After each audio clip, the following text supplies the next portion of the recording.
उत्तराखंड के विश्व प्रसिद्ध 4 धामों में से 3 धामों के कपाट बंद हो चुके हैं और आखिरी धाम के कपाट नवंबर में बंद होंगे।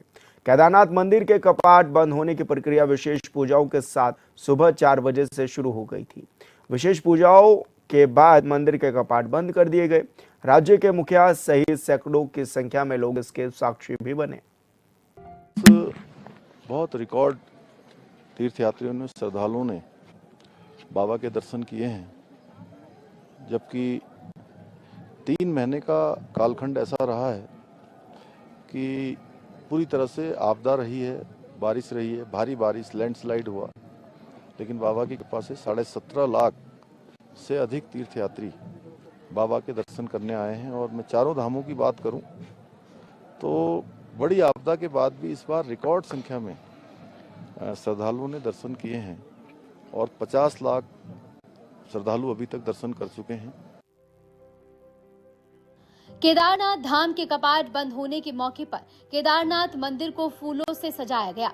बुधवार को केदारनाथ भगवान की चल विग्रह पंचमुखी डोली को मंदिर के सभा मंडप में विराजमान कर दिया गया था।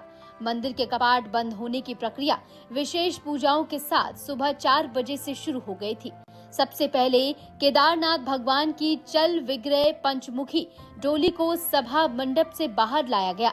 इसके बाद डोली को मंदिर की परिक्रमा कराई गई। परिक्रमा के बाद जयकारों के साथ मंदिर के कपाट बंद किए गए।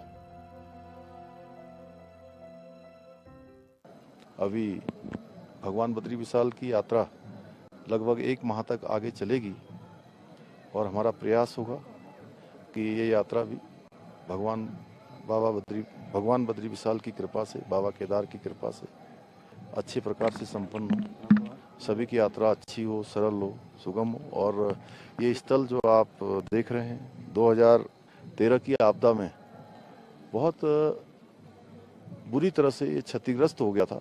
काफ़ी नुकसान इस परिसर का हो गया था, आसपास के क्षेत्रों का हो गया था। हमारे प्रधानमंत्री आदरणीय नरेंद्र मोदी जी के नेतृत्व में, उनके मार्गदर्शन में यहाँ पर नवनिर्माण और पुनर्निर्माण का कार्य चल रहा है। इस वर्ष केदारनाथ यात्रा के दौरान 17,45,000 से ज्यादा श्रद्धालुओं ने बाबा केदार के दर्शन कर पुण्य अर्जित किया, जो एक रिकॉर्ड है। शुरुआत से ही केदारनाथ के दर्शनों के लिए तीर्थ यात्रियों का रेला उमड़ पड़ा। बुधवार को भी 5,000 से अधिक श्रद्धालु केदारनाथ के दर्शन के लिए पहुंचे। केदारनाथ में कड़ाके की ठंड पड़ने लगी है। राज्य के मुखिया पुष्कर सिंह धामी ने कहा कि इस बार आपदा की वजह से कई तरह की चुनौतियों का सामना करना पड़ा, बावजूद इसके रिकॉर्ड संख्या में श्रद्धालु पहुंचे हैं। देखिए, शीतकालीन यात्रा के समय में जो भी हमारे गद्दी स्थल हैं, ओंकारेश्वर है, पांडुकेश्वर है, मुखवा है, खरसाली है और जोशीमठ में भगवान नरसिंह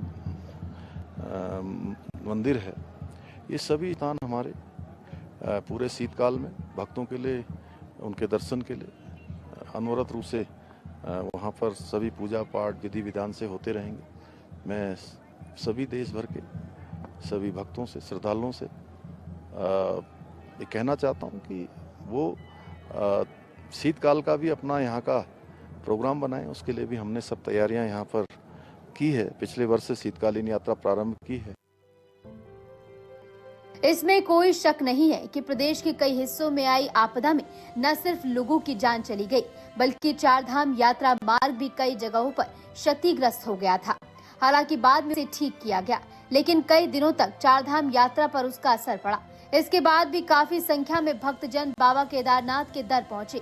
अब केदारनाथ धाम के कपाट बंद होने के बाद भी शीतकालीन यात्रा में भी उम्मीद है कि काफी संख्या में श्रद्धालु पहुंचेंगे। राज्य के सीएम ने देश भर के श्रद्धालुओं से अपील की है कि शीतकालीन यात्रा में भी शामिल हो। आदरणीय प्रधानमंत्री श्री नरेंद्र मोदी जी ने भी उस यात्रा में प्रतिभाग किया था उन्होंने, और उस यात्रा को पूरे देश दुनिया के लोगों के बीच में ले जाकर उसकी जानकारी भी उनके माध्यम से हुई थी। और देश के सभी वर्गों के लोगों से उन्होंने शीतकाल में उत्तराखंड प्रवास के लिए भी अपील की थी। और इससे निश्चित रूप से जहां हमारे स्थानीय व्यापारियों को, कारोबार करने वालों को, छोटा होटल चलाने वाले, ढाबे वाले, अन्य जो हमारे होम स्टे वाले हैं, सभी को किसी न किसी रूप में जो काम उनका 6 माह बंद हो जाता था, वो काम भी अनवरत रूप से जारी रहेगा। मीडिया के सवालों पर मुख्यमंत्री पुष्कर सिंह धामी ने कहा कि पिछले साल देश के प्रधानमंत्री नरेंद्र मोदी ने भी देशवासियों से अपील की थी और अब राज्य सरकार भी अपील कर रही है। इतना ही नहीं, उन्होंने कहा कि धामों में जो भी विकास कार्य चल रहे हैं उसे जल्द से जल्द पूरा करने की कोशिश की जा रही है ताकि आने वाले दिनों में भक्तों को धामों में बेहतर सुविधाएं मिल सके और किसी तरह की परेशानियों का सामना उन्हें न करना पड़े। उन्होंने कहा कि 2013 की आपदा में केदारनाथ धाम में सब कुछ बर्बाद हो गया था, लेकिन अब नए स्वरूप में केदारनाथ धाम तैयार है। 1 वर्ष के अंदर सभी निर्माण कार्य पूर्ण कर लिए जाएंगे। दरअसल चारधाम यात्रा से लाखों स्थानीय लोगों का कारोबार जुड़ा हुआ है। तीर्थ यात्रियों की वजह से ही लाखों लोगों का घर परिवार चलता है। यही वजह है कि देश के पीएम से लेकर राज्य के सीएम तक चारधाम यात्रा पर जोर दे रहे हैं। Bureau report, HNN news.